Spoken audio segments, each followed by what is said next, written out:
the game against Maxime Vachier-Lagrave. Okay, he does open with the king's pawn. It's no Sicilians, though. And wow, Robert, pawn to d3 on move 2. I'm not sure I've seen that so often at the top level. It doesn't develop a piece. It blocks in the white light squared bishop. He just wants to get a position in play, but no, it's the delayed king's gambit. Wow, this is very direct stuff from white. Wow, I wasn't sure to call it a delayed King's Gambit or an accelerated Vienna, but either way, Levon says, I need to make sure that this pawn structure is not symmetrical. I don't want a position where I'm slightly better, but that gives good drawing chances to my opponent. Right from the start, Levon is showing that he wants a fight, and for the second game in a row, after a few turns, David, we see a healthy lead on the clock for Aronian. So he came up with an obscure decision, but his intentions are clear. Trade on f4, knight c3, queen d2, castle long, and go for an initiative. Yeah, I love it, I've got to say. I've never seen d3 before played in conjunction with this early pawn push to f4. The king's gambit for everyone at home, just a quick action replay, would have been to play this move on move 2. And this is a real gambit because the pawn can be captured.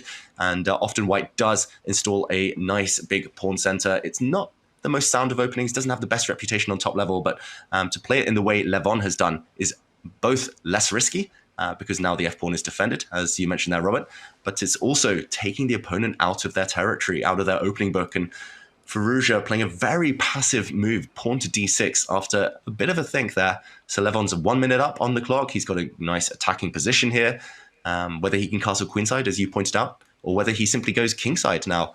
I think he's got great chances. The f-file will be white's for the picking there. And I love this opening, I've got to say. Time to add it to everyone's repertoires. I'm a fan. I think Levon Aronian is a fan of his current position because, I mean, g6 just played by black. That doesn't stop an eventual pawn f5 break over there on the king side. And you're just timing it right. That bishop on c1, it's going to be a nuisance that black has to deal with. A bishop on g7 for black, David, it may solve some of the initial tactical problems, but it's a passive piece. So white does have a bit more activity. A castle king for white leads to a semi-open file for rook on f1. When black castles kingside, that rook on f8, well, it's staring into its own pawn. So more space for the player with the white pieces. I think that Alireza has some work to do to try to stabilize. And h6, a slow move, David. It may allow white to go bishop e3, queen d2, and castle long. Yeah, a slow move. Definitely expecting the white bishop to come out now. And a queen on d2, you mentioned castling long. It also stops black from castling on the king side. A nice battery on this diagonal will mean that the black king side pieces are fast and stuck in their place. But I think we might see mutual queenside castling. Firouzja, this is really creative play. I love the fact that he's been so flexible here. He pushed g6. I think everyone at home would have been itching to fianchetto their bishops immediately afterwards. But no, he realizes that actually the king might not be safe on that side of the board. So he's clearing the other flank. The black queen is going to move, I'm not sure where. And the black king might well castle on the other flank. And knight to g4 first, very good move. Attacking white's best minor piece right now. Assuming that bishop drops back, then the black bishop... Oh, wait, Robert. Will he play h5? Will he bring it out via h6? Suddenly white's king will not be safe on the c1 square. I'm smiling because I could sense you coming up with that on the fly. You were going to say something like, no, not so fast. And that's why queen d2 was given a question mark. I thought that was harsh at first. But now that we look at what's happened here, I think it's a completely deserved question mark. Black is far better at the moment. White is just trying all sorts of contortions to stop black from infiltrating. Bishop h6, at least now the e3 square is covered. And Levon's dream now is to slink out to c3 with the queen, not until the bishop goes to h6, everybody. If the queen went to c3 on the next turn, bishop b4, it pins and wins the white queen over there. So you have to time these things well. But white will play h3, David, kick the black knight back, and I think we can sense that black is no worse, but I would ignore the evaluation for the moment because I don't think black is better in the way that the players really note that. Yeah, black is definitely not winning. It's definitely nothing concrete right now. It's just about the fact that black potentially can take advantage of the fact he's got slightly more activity here. White has been forced to beat a retreat. Bishop on g1, knight on d1. I'm not too positive about those pieces. So maybe it is about accelerating the pace of the game, but ultimately white will get his turn at the kickback, starting with h3. And that's why Firouzja is investing time, Robert. He senses it as well. If he has something strong now, he's going to be in great shape for the rest of this game. He's going to be out of danger, at least in the near future. But if he's going to have to start stepping back his knight, if he's going to have to slowly maybe make queen moves and then castle queenside as per the original plan, then Levon will get some time to kind of regroup the forces and go again, a second wave. So right now, high accuracy from both players, but a very creative, unique position. Sorry, David. I looked to see what black should do here. I'm wondering why it would be that much better. One of the key lines involves black playing f7 to f5. In a game you only need to draw, is that really a move you want to make, right? Your impulse isn't to throw all your pawns forward and weaken your control of key squares. Your impulse is to say, no, let's just trade pieces and I can hold on. So f5 in some of these positions, are you kidding me? That's definitely not what Alireza really wants. Ooh, that's a really good point, Robert. I mean, F for Firouzja, F5, maybe him out of all the top players. I could see him kind of going on the front foot, but yeah, in the back of his mind, he'll know it isn't necessary. Black can maintain a decent position in other ways, so I'm skeptical. What do you think? Will we see F5 and Firouzja going for the win despite already being in the lead?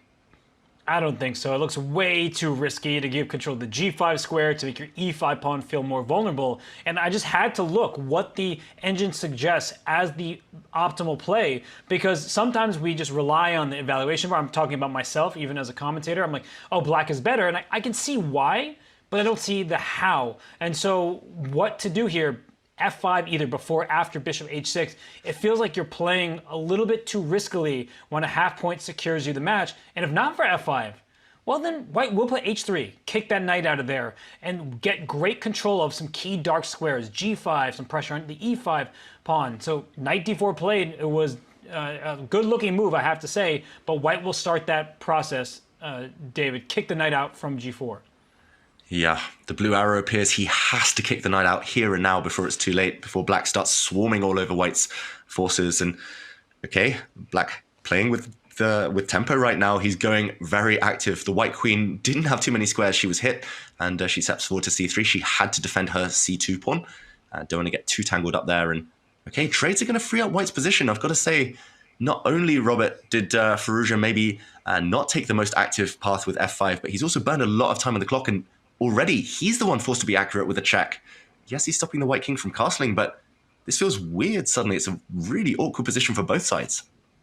Yeah, I mean, there's a check. The king doesn't want to step forward, although it can go up to e2. That is not out of the question. There could be some sharp play to follow. But if you play bishop f2 here for white, black takes it. We see a trade on that square. White is getting ready to castle, but I am a bit worried about doing that, I have to be honest, because the black bishop will land on e3, and there will be a ton of pressure heading in white's direction, and there may even be a bishop takes h3 with a draw by repetition in some line. So I'm just getting a little bit deep into the weeds, but it just goes to show that Levon may have to take serious risk himself to continue to have winning chances. Yeah, let's just quickly jump in and show that variation. I think Levon's going to have a bit of a think here, wisely investing his time even. Bishop f2, as you mentioned, blocks the check with gain of time, forcing a trade, but ultimately it might not be worth it. This is a pin, and I think you're right to be reluctant there, Robert. I think that would have been my first instinct too, but Levon Aronian, okay, after a think, he plays what might be the best move, an inspired decision, moving his king. It is safe for now. The center is blocked. Yes, he's not really threatening this knight because there's a pin along the h-file. White's rook is undefended in the corner, but at least now he's asking Firouzja, are you ever going to retreat? If you retreat, then the white bishop will come to life. The black queen will be lacking squares. I love it. I don't know who's better. Eval Bar says level. How can it be level, this wilder position? But at least this is the type of position Levon wanted from the start. Imbalanced and a bit crazy. Firouzja down on the clock as well. When you ask, whose chances does this benefit more than the other, I would definitely say Levon. It's getting to be a hectic position. Levon is playing very quickly, so Alireza has a big decision right now. Does he castle queenside? Does it actually get your king to safety? Is a7 hanging, right? You castle queenside, I can just pick off that a7 pawn because I can play bishop b6 next to go after the black king. So where is the black king going? I don't really think you want to castle kingside. And is h6 g4 available in the right moment? Because the queen for now can escape, right? hg4, queen takes rook, knight f2. There's back to h4 you go. So it can survive in this particular line, but there could be a time, especially if black castles kingside, excuse me, where you take that knight, take on e5, and go right after the king. So there are some serious questions that need to be answered. Ooh, you called it. He's jumped to the king side, and Levon answers immediately, not even pausing for breath there. Oh. Robert, this is crazy. Yeah, he wants to take on g4 with the bishop on h6 loose, but the white king is still wide open. David, this is exactly what you want if you're Levon, but is there a way for black to try to force a draw somehow? Is there bishop takes g4? What's catching your eye right now? Yeah, I mean, I'm getting carried away. Takes. I mean, everything's coming with check as well. You can take this pawn on g4. You're hitting this bishop. You're also attacking this bishop if the white rook ever moves. There's a bunch of checks. Like you said, bishop takes g4 is definitely on the cards. I'm not sure how white reacts. I guess white has to take back and hope to hide the king behind a knight. A knight is a king's best friend. The knight is just about near enough to block some checks. But Levon, to play this instantly, the psychological value here, Robert, and we're heading down that line, the latter line we mentioned there. I mean, Levon with 5 extra minutes on the clock, surely he's a favorite. He's got the extra knight. Blue arrow appears. He's got to retreat his king to f1. But, okay, he's surviving, and he's got something to live for, something to fight for now. And king f1, f5, we mentioned how that wouldn't be played a while ago. Now f5 is incredibly tempting, going right after the white king. So I could see him deciding to step on e1, but as it's becoming clear, that's not the best square. Maybe black gets queen g2, and then unfortunately for white, you're getting all tangled up into knight f2. It looks ugly. So king f1 is required now, David.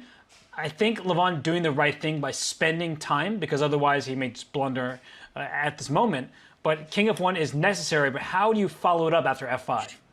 Ooh, that's the key question. That's why he's burning time now. I think Levon wants to play, well, obviously one of those two king moves, but if he wants to play king f1, then he's trying to look as far into the future as possible, because he'll play that move, then switch the pace, then 2-3 instant replies again. So f5, will it be just planting his knight in front of the king? No, he goes back to the other square. There are some checks against the black king as well on those diagonals. The blue arrow appears yet again, Robert. Firouzja has to find this move, queen to g2, trying to target the rook in the corner, which can be defended by a knight. But this one is anyone's game. Who do you think is going to be thriving more? They're both such dynamic players. I'm throwing the evaluation bar out the window, because look at this line. Queen g2, knight f2 is the only way to save your pieces. And if you go bishop e3, I think white wants king e2 now, because the rook on h1 is defended by the other rook all of a sudden once the capture on f2 happens. So this is like incredible tactical awareness from Levon to see this kind of line, which allows him to play king e1 in the first place. And look at Firouzja's clock. He plays f5 quickly. But David, there might be a moment in the next few moves where he has to play an only move, but he only has 2 minutes to calculate it. That's right. I think both players are in only move territory. If Levon plays one false step here, then he's just going to get checkmated, the white king in no man's land. Likewise, Firouzja, if he plays one bad move, he's just a piece down. So, this is what we wanted, right, Robert? This is just chaos on the board. I don't envy either of them. No, I don't either, and both sides could be missing things here. I see a checkmate that white could easily miss if the queen comes down to g2 for black. Bishop d2 will be checkmate in some lines if the queen doesn't stay put. So I actually was relying, David, on like an e takes f5 and like queen c4 check to e4, but then I realized that I'm not controlling one of the key squares in the position, the d2 one. Ooh, that would be, really... kind of nasty trap to fall into. Let's just show that on the board quickly while Levon thinks. If you take, give a check, the black king moves, and checkmate is threatened to queen e4, not quite in time.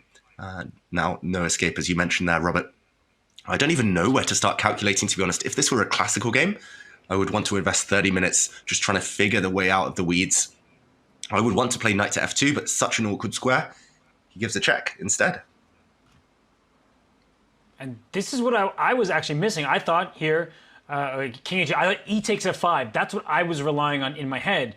Queen g2 and queen e4, but this is where bishop d2 is going to hurt you. So bishop f2 being the only move, not easy. It does help the rook slide to g1. It covers the f file before it opens up. So I actually really understand it now that the arrow points it out. But David, I mean, the arrows, the evaluation, they make these things look simple, but there could be a 6-move variation that is not easy to spot and not the correct one.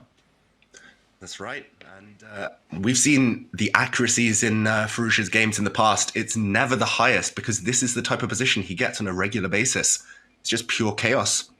It's impossible to calculate 6 moves ahead in every variation, but that's what the players might well have to do as Levon finds another only move, king to e2. Hiding in plain sight here, Robert. The white king looks in so much danger, but it's living and, for now, still a piece up. Well, I mean, king e2, just what a decision there. Just trying to connect the rooks, maybe bring that a1 rook over to f1 if another defender for the king is necessary.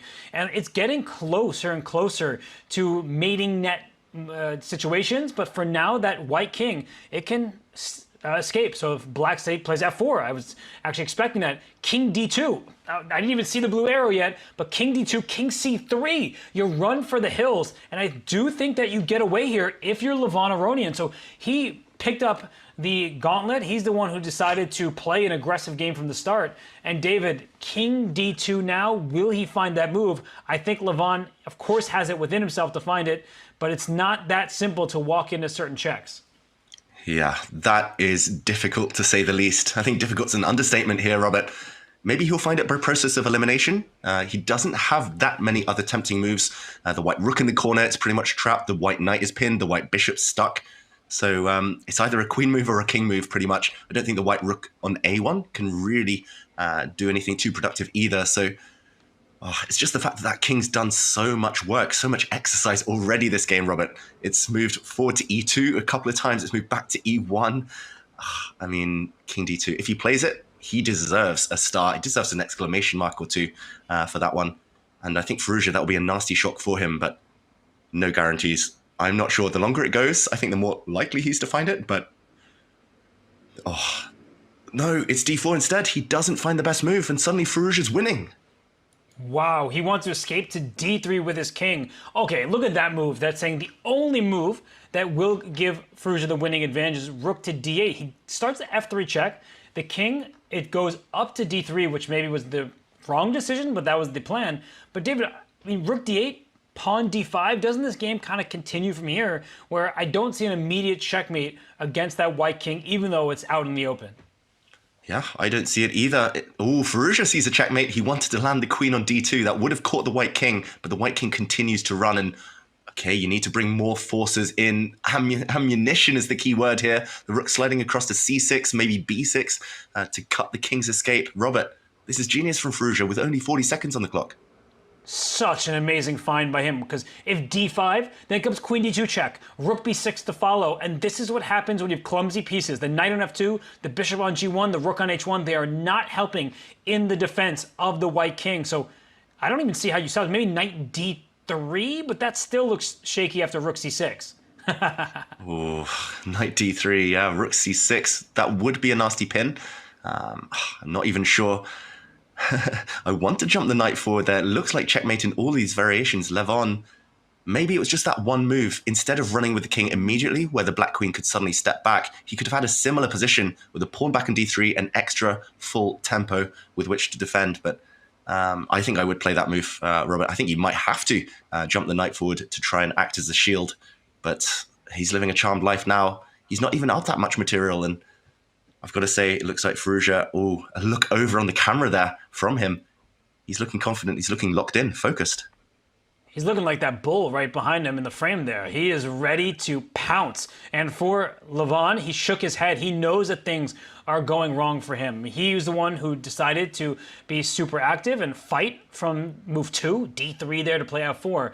But now his king, unfortunately for him, it's run right into the line of fire, and he's going for this line. The one thing, David, look at Alireza's clock, 40 seconds. That's going to keep Levon in this game. That's true. If Levon Aronian survives these next few moves, he still has an extra knight. Firouzja needs to deliver checkmate or win material back in the process. And, Robert, he only needs a draw. He can keep checking with the rook. Oh, that's really tragic for Levon, is that even if he tries to survive, he may have to sacrifice a bunch of material. So smart play by Firouzja. Knight b4, David, that looks like the way to play on here, but a5 is so obvious that it might just be losing. And okay, he tries this way. Levon gives up his queen out of desperation. A draw would have ended this match in Firouzja's favor. But unfortunately, the material count, it's a queen for rook and knight. Not just that, but look at the white king on the edge of the board. Robert, this one, I think the result's almost guaranteed as long as we don't see any kind of self-destruct on the clock here from Firouzja. He can win a pawn, I was going to say, on e4. He steps forward with his f-pawn instead. This one is almost over. Levon living on his last legs right now. And f2 was a nice move. Instead of just being defensive, just say, got a pawn that's about to promote. Bishop h2, queen takes e4. As you noted, the d4 pawn will fall next. So I think Alireza has everything under control, and you can see it on Levon's face. He's shaking his head. He knows that this has not been his match. Yeah, so close. It was so inspired. He even had an objective advantage just a few moves ago. But yeah, when you're running away with the king, when you're going for the king walk, the king hunt, of course, the price of an error is so much higher. And that's just one check. The black king easily waltzes out of it and attacks the knight. This one, oof, I think you can take a piece at will, take the knight, take the bishop. You can choose your own adventure right now, and it's over. The last few moments of this game, despite Alireza's clock situation, Robert, he's been fantastic today. He's found all of the key resources when he needed to, and he is now up way too much material. Resignation time. That means Alireza Firouzja wins. He moves on to the grand finals, and that means we will see a rematch of Firouzja and Carlsen. Alireza, what a performance by him against what seemed like a very informed Levon Aronian. Yeah, Levon Aronian, we can't fault him today. He gave it his all. He got past Maxime Vachier-Lagrave in great fashion, but ultimately this was one hurdle too far. I think he'll regret that first game more than anything, going passive and getting ground down. Firouzja showing off his endgame skills in the first game, showing off his tactical vision in the middle game in the second encounter, and ultimately a deserved winner. And I think we're all going to be excited about seeing that clash, the rematch against Magnus Carlsen. And that bull in the background, it might be laughing